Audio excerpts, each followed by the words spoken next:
It's just a short video how to install replacement number plate surrounds on the Mercedes GLE 2019 onwards. The front's dead easy. It's a lot easier than the back. The front just literally has a square box, like you know. Normally Mercedes will be happy to put your 4 screws in it. You literally use the top ovals, 1, 2, 3, 4, in the corners, sorry, not the ovals, the little circles in the corners.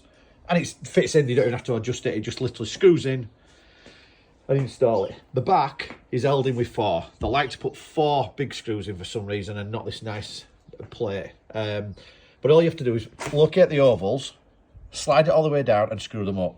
Make sure that the distance is the same, then you don't have to take it off and afterwards, to make sure it's level. Put your plate in the middle, dead easy, and snap the front in. It's as easy as that. Snap that in, roll the top down and snap that in.